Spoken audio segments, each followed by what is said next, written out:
Hello hello everyone. तो अभी जितना भी ये प्लेलिस्ट चल रही है ना हमारी बूटस्ट्रैप की, इसके मदद से हमने जितना भी सीखा है उससे हम एक टेम्पलेट क्रिएट करेंगे जो आप स्क्रीन पे देख रहे हैं। एम एस धोनी क्रिकेटर का ये एक टेम्पलेट है।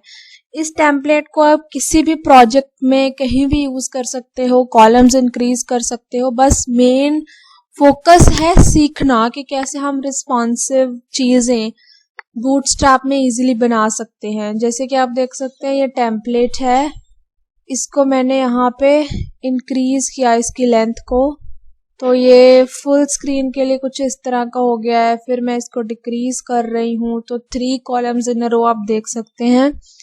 थोड़ा इनका लेंथ छोटी होती जा रही है। फिर उसके बाद मैंने बिल्कुल जब इसको डिक्रीज किया तो एक इस तरह से आ गया और 2 कॉलम्स नीचे चले गए। और फिर जब मैंने इसे और रिड्यूस किया तो आप देख सकते हैं कि एक कॉलम एक पूरा स्पेस ले रहा है, मतलब तीनों जितने भी डिविजन्स थे वो इस तरह लाइन से आ गए हैं। ये है हमारा टेम्पलेट जो हम आज क्रिएट करेंगे। और मैं ऐसे नहीं करूंगी कि बस कोड लिखती जा रही हूँ और आप देखते जा रहे हो। We will actually try to understand कि ये कैसे हो रहा है ये रिस्पॉन्सिवनेस, ठीक है। बाकी तो आप फिर विड्थ ये वो खुद चेंज कर सकते हो। इतना समझ में आ गया पहले हमने क्या करना है। तो उससे पहले मुझे आपको बताना है कि ऑफसेट क्या होता है। ये रह गया था बताने के लिए। जैसे मैंने बताया ना आपको कि एक रो होता है कंटेनर के अंदर, कितनी भी रोज आप कर सकते हो डिक्लेयर। उस एक रो के अंदर कितनी कॉलम्स होती हैं बताया था मैंने इस तरह से। बाय डिफॉल्ट तो कोई भी आप एक कॉलम समझ गए थे। अब मैंने क्या बोला, जैसे मुझे किसी एक डिवीजन को कॉलम 4 की स्पेस देनी है, मैंने दे दी। अब मैं चाहती हूँ कि जो मेरा नेक्स्ट डिवीजन आए वो आए तो कॉलम 4 पे, बट वो इस कॉलम और इस कॉलम के बीच में कुछ डिफरेंस के बाद आए, ठीक है। जैसे मैं चाहती हूँ कि वो 2 कॉलम्स के बाद आए तो मैं यहाँ पे लिख दूंगी ऑफसेट, यहाँ पे एक और क्लास यूज कर लूंगी ऑफसेट 2। दैट मीन्स 2 कॉलम्स के बाद ये वाला कॉलम आएगा नेक्स्ट। तो ऑफसेट का मतलब होता है कितनी स्पेसिंग आप एक कॉलम और दूसरे कॉलम में बीच में दे रहे हो। ये बहुत इंपॉर्टेंट टर्म थी जो मैंने आपको बताई।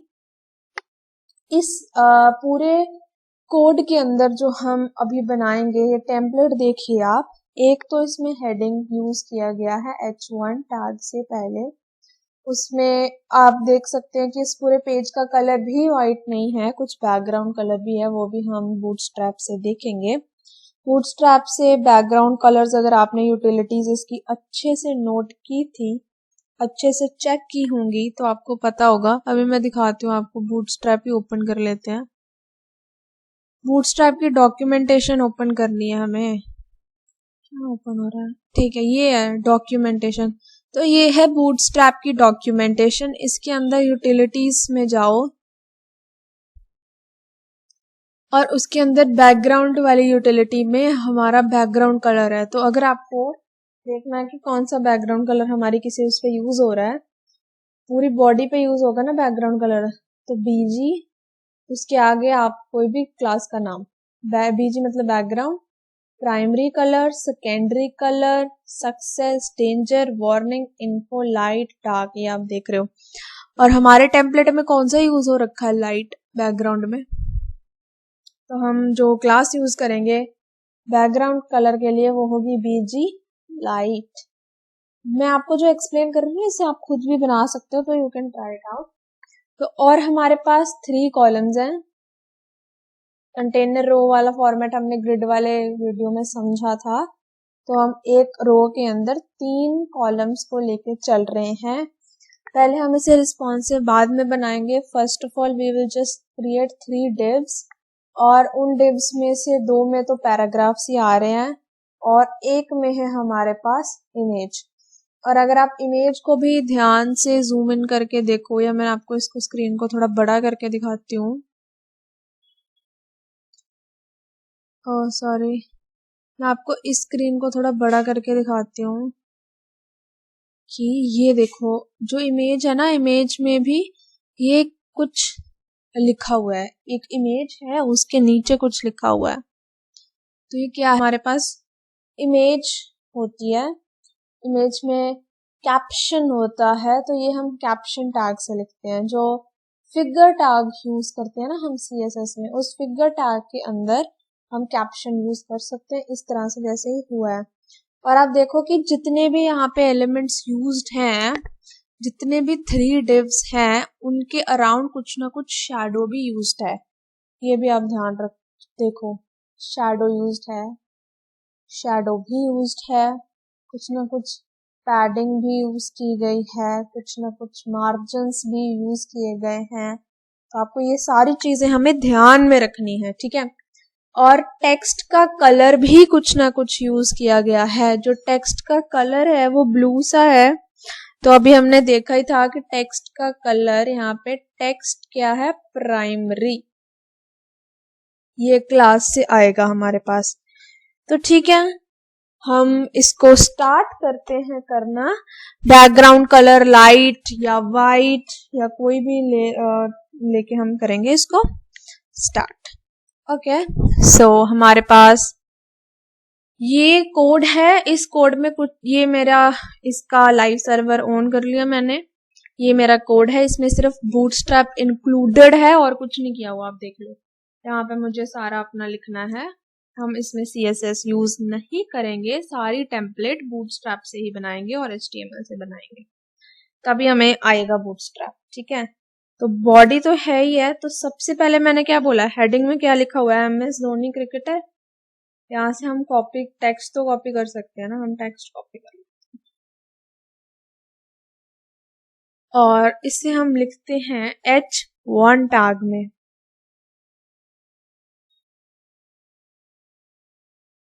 जितना आप प्रोजेक्ट्स करके सीखोगे उतना आप ऐसे नहीं सीख पाओगे। अब जैसे देखो MS धोनी क्रिकेटर मैंने यहाँ पे लिख लिया, तो आप यहाँ पे अपने टेम्पलेट में देखो कि ये टेक्स्ट सेंटर में रह रहा है। जैसे मैं इसको इंक्रीज डिक्रीज भी कर रही हूँ तब टेक्स्ट हमेशा सेंटर में है। तो उसके लिए हम क्लास यूज कर सकते हैं जिसे कहते हैं टेक्स्ट सेंटर।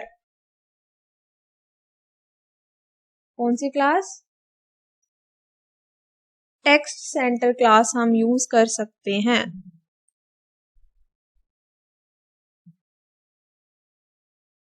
ठीक है, तो अभी हम देखते हैं हमारा डॉक्यूमेंट सेंटर में हो गया। और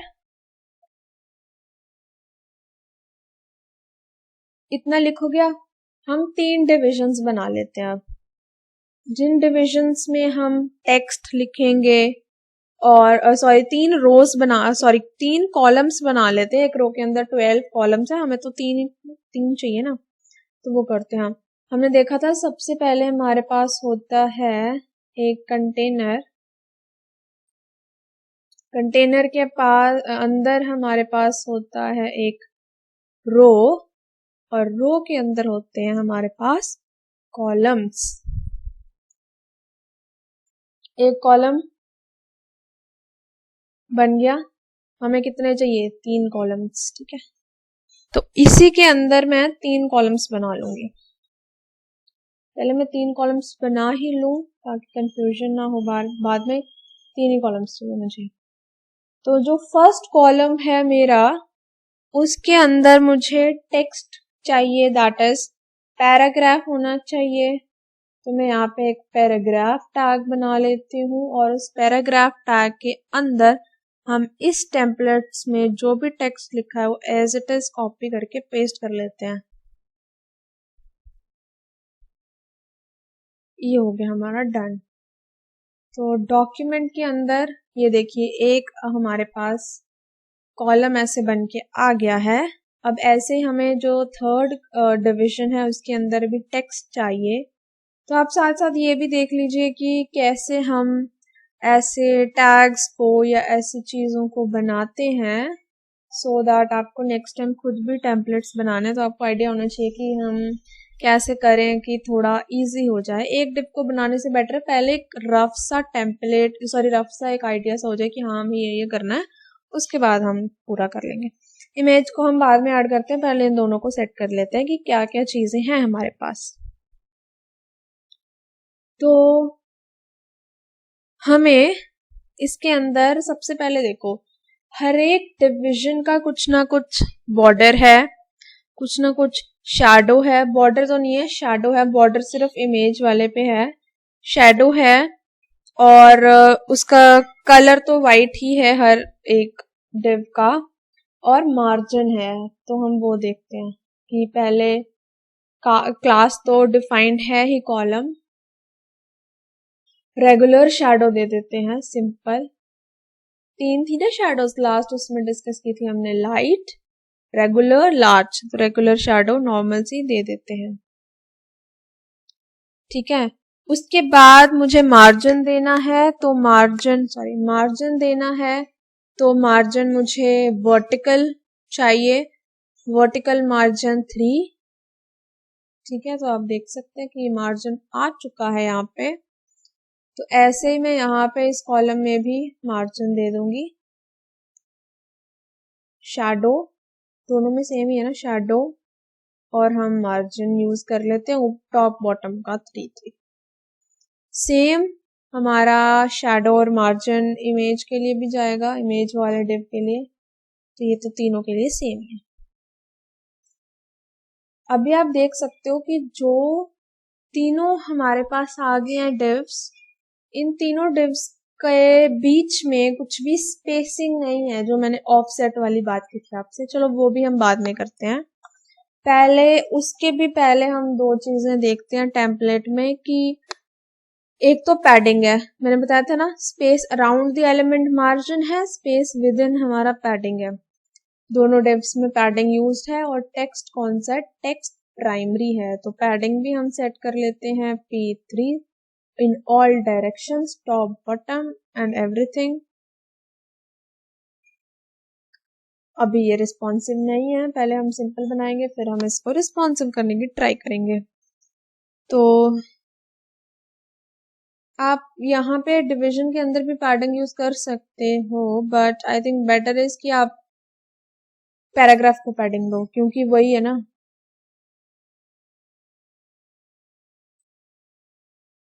हमें यहाँ पे कलर भी तो इसका सेट करना है, तो वही यहीं पे कर लेंगे P3।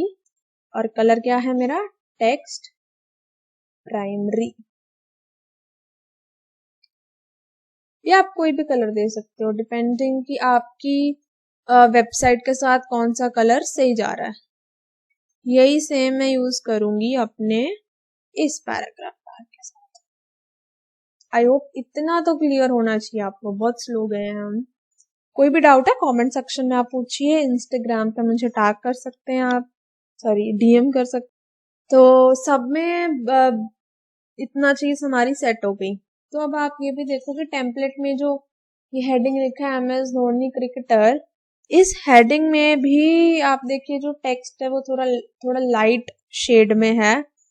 H1 टैग तो है ही, मतलब साइज तो बड़ा है ही, और ये तो सही है। टेक्स्ट थोड़ा लाइट में है, तो हम यहाँ पे क्लास यूज कर सकते हैं टेक्स्ट म्यूटेड।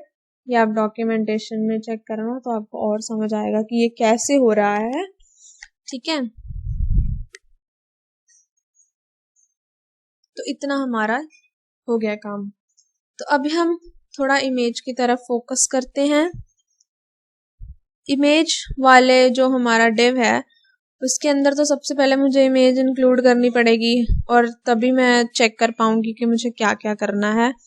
बट उसके साथ साथ आपको ये भी पता होना चाहिए कि इस टेम्पलेट में शैडो के साथ साथ बॉर्डर भी है, और बॉर्डर थोड़ा ये रेड से कलर में है। तो हम चेक करते हैं कि कौन सा ये हमारा होता है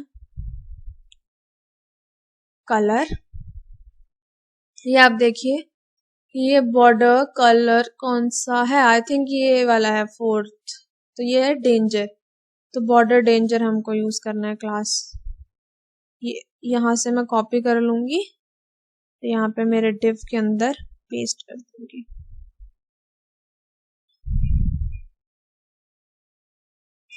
ठीक है, ये आ गया हमारा बॉर्डर इस इमेज के अराउंड। और मुझे क्या करना है, इसमें फिगर इंसर्ट करनी है इस डिव के अंदर। तो मैं फिगर टैग लिख लेती हूँ, फिगर डॉट फिगर। क्लास भी फिगर ही ले लो आप।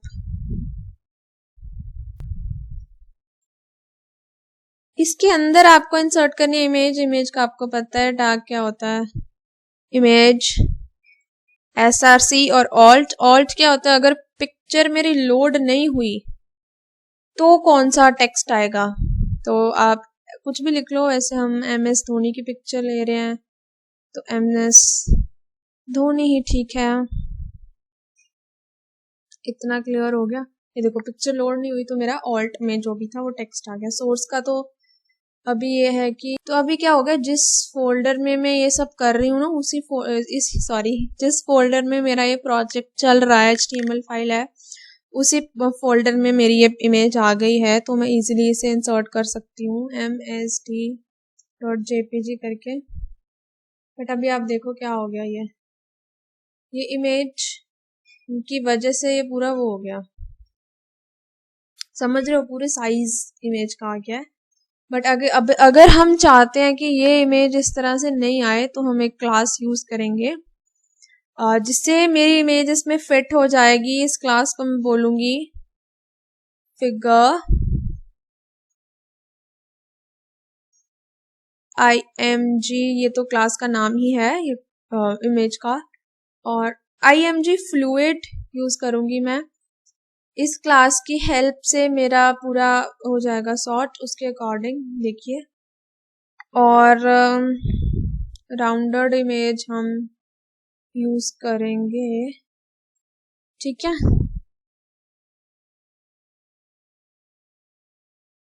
इतना हमारा हो गया है।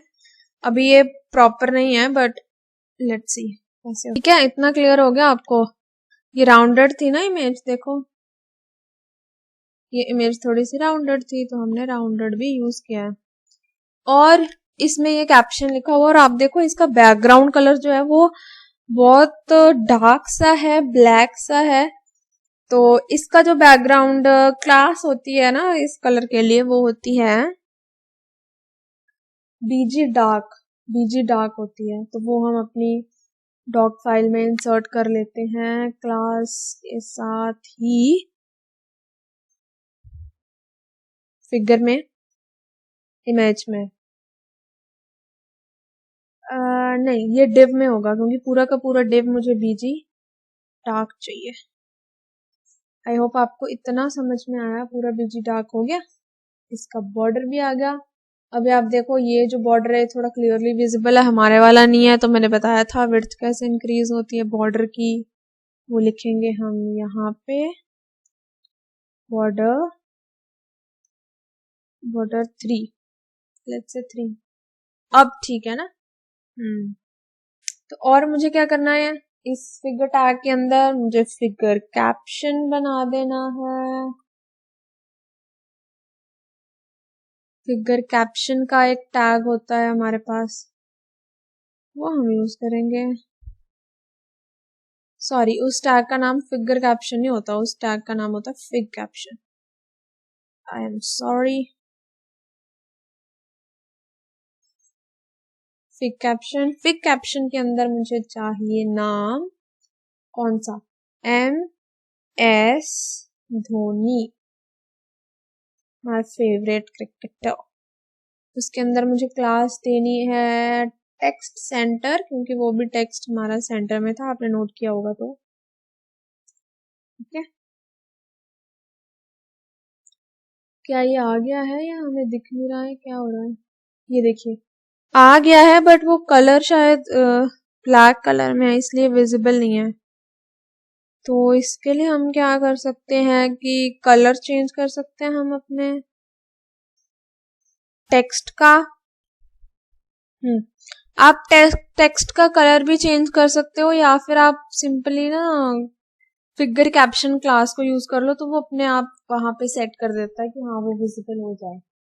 तो अभी हमारा इतना बन चुका है, बट जैसे मैं इसको इंक्रीज डिक्रीज कर रही हूँ तो ये अपने स्पेस के हिसाब से हो रहा है आगे पीछे। मतलब ये जो कॉलम्स हैं वो तो इंक्रीज डिक्रीज हो रहे हैं, बट वही जो हमारा 3 कॉलम्स, जैसे एक कॉलम ऊपर आ रहा है 2 नीचे, वो नहीं हो रहा। और दूसरी चीज, इन कॉलम्स के बीच में स्पेस नहीं है, तो जैसे मैंने आपको बोला था कि हम ऑफसेट दे सकते हैं इनको, तो सबसे पहले मुझे ऑफसेट देना है इनको। तो मैं क्या करूंगी, नीचे सबसे लास्ट टिप से स्टार्ट करती हूँ। मैं इस टिप में मैं देती हूँ ऑफसेट 1 का।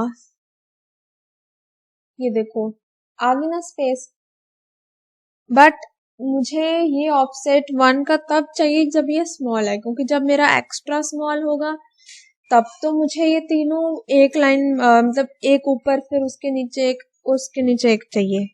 तो कॉलम्स नहीं चाहिए मुझे जब एक्स्ट्रा स्मॉल होगा ना, तब तो मुझे एक सिंपल 3 डिव्स वाला सिस्टम चाहिए।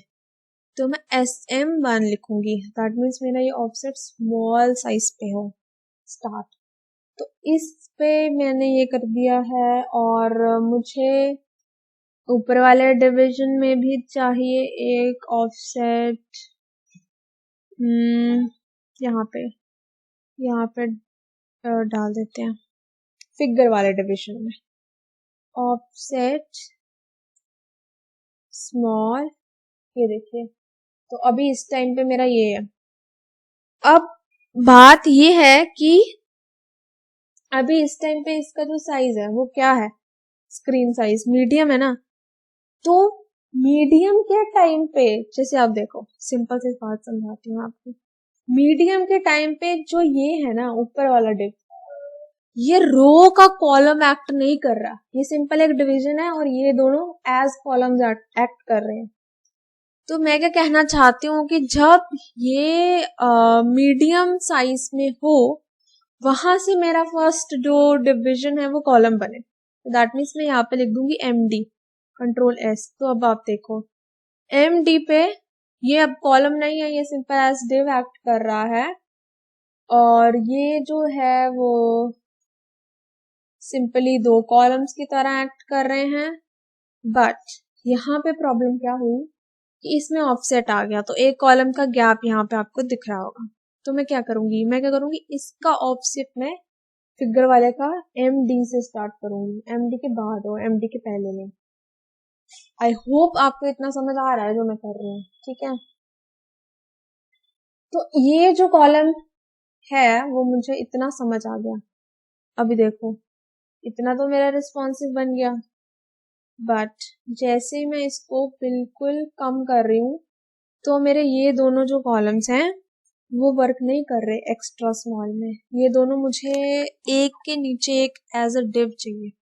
तो मैं क्या करूंगी, मैं कहूंगी कि ये कॉलम बने स्मॉल साइज डिवाइजर से। एक्स्ट्रा स्मॉल पे तो मुझे तीनों के तीनों एज कॉलम्स ही चाहिए, सॉरी एज डिव्स ही चाहिए, सिंपल डिव्स, कॉलम्स का कोई मतलब नहीं है। तो मैं दोनों के आगे SM लगा दूंगी, मतलब कि ये स्मॉल डिवाइसेस में ही अब एज अ कॉलम एक्ट करेंगे। तो जब मैं इसे डिक्रीज करूंगी तो ये इस तरह का एक वेबसाइट बन जाएगा, और जैसे मैं इसको इंक्रीज करूंगी तो ये इस तरह से हो जाएगा।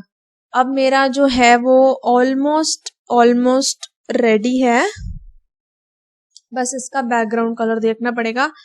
बैकग्राउंड कलर पूरी की पूरी बॉडी का सेट कर देते हैं हम BG लाइट। आई होप इतना आपको समझ आ रहा है। अगर कोई भी डाउट है तो आप पूछ सकते हैं मुझसे कमेंट सेक्शन में।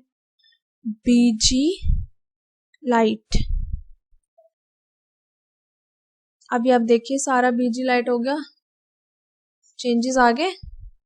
अब मेन बात ये है कि अब बाय डिवीजन हमें बैकग्राउंड कलर सेट करना पड़ेगा। मुझे इसका वाइट चाहिए क्योंकि सबका नहीं था ना BG लाइट तो background colour of everything except the div. तो डिव का मुझे वाइट चाहिए, और लास्ट पैराग्राफ वाले डिव का भी मुझे BG कलर वाइट चाहिए। तो मैं ये इसमें ऐड कर देती हूँ,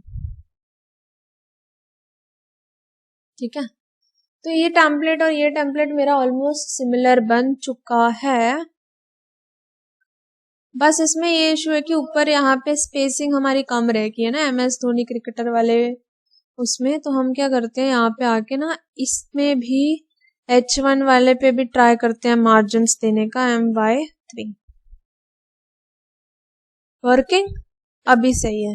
तो हमारा देखिए एक रिस्पॉन्सिव टेम्पलेट तैयार है और आई होप आपको समझ आया कि मैंने क्या किया। देखो इस पॉइंट पे मुझे ये तीनों डिव एज कॉलम्स नहीं चाहिए, तो मैंने क्या किया, डिविजन्स में ये सेट कर दिया कि ये वाली डिव क्लास कॉलम स्मॉल से स्टार्ट हो, जब भी स्मॉल साइज हो स्क्रीन का तब ये कॉलम बन जाए, अदरवाइज इसको कॉलम बनने की जरूरत नहीं है, ये सिंपल एज डिव चले, ठीक है, एज रो वर्क कर रही है।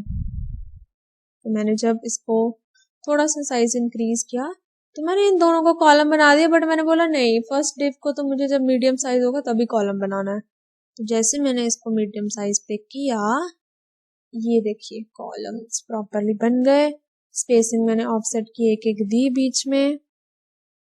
तो आई होप आपको इतना प्रॉपरली सारा टेम्पलेट बनाना समझ आया है। इसके और भी कंपोनेंट्स हैं वो हम आगे डिस्कस करेंगे, बहुत सारे ऐसे टेम्पलेट्स बनाएंगे। So do subscribe to my channel. Thank you. Like, share and subscribe.